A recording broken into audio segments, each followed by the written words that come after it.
Objet SCP-096. De classe Euclide.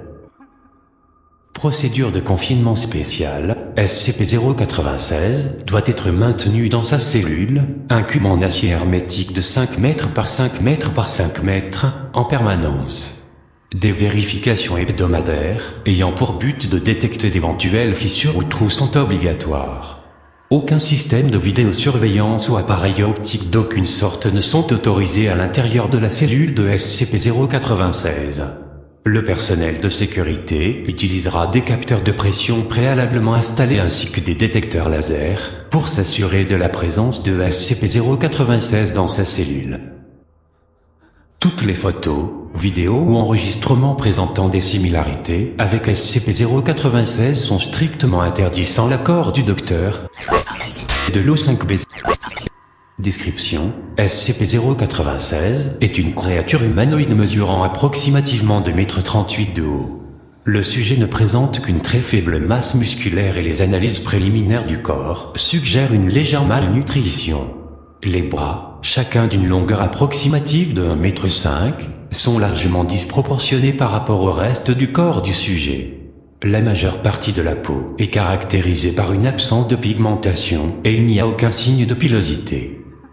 La mâchoire de SCP-096 peut s'étendre jusqu'à 4 fois plus que celle d'un humain ordinaire. Les autres traits du visage restent similaires à ceux d'un humain ordinaire, à l'exception des yeux, qui ne présentent également aucune pigmentation.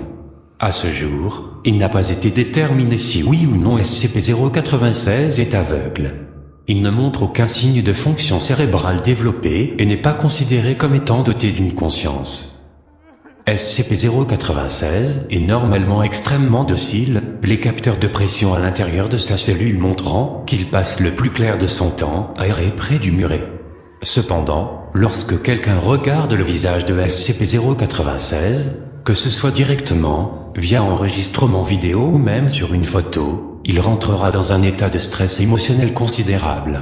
SCP-096 cachera son visage avec ses mains et se mettra à hurler, pleurer et marmonner de façon incohérente.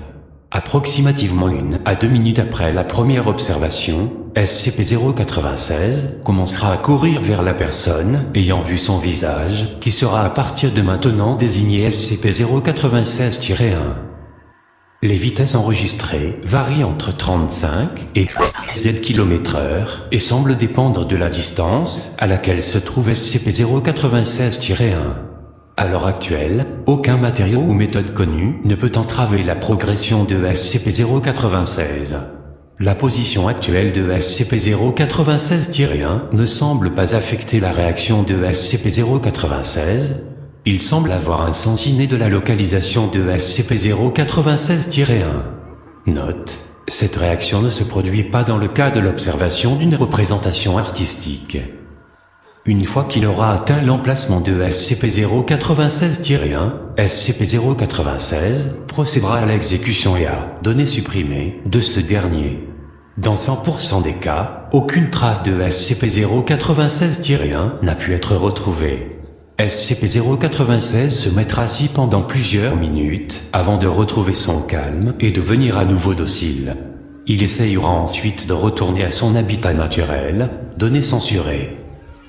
À cause de la probabilité d'une réaction en chaîne considérable, ce qui inclut une violation de la confidentialité de la Fondation et la perte de nombreuses vies civiles, la récupération du sujet doit être considérée comme priorité alpha.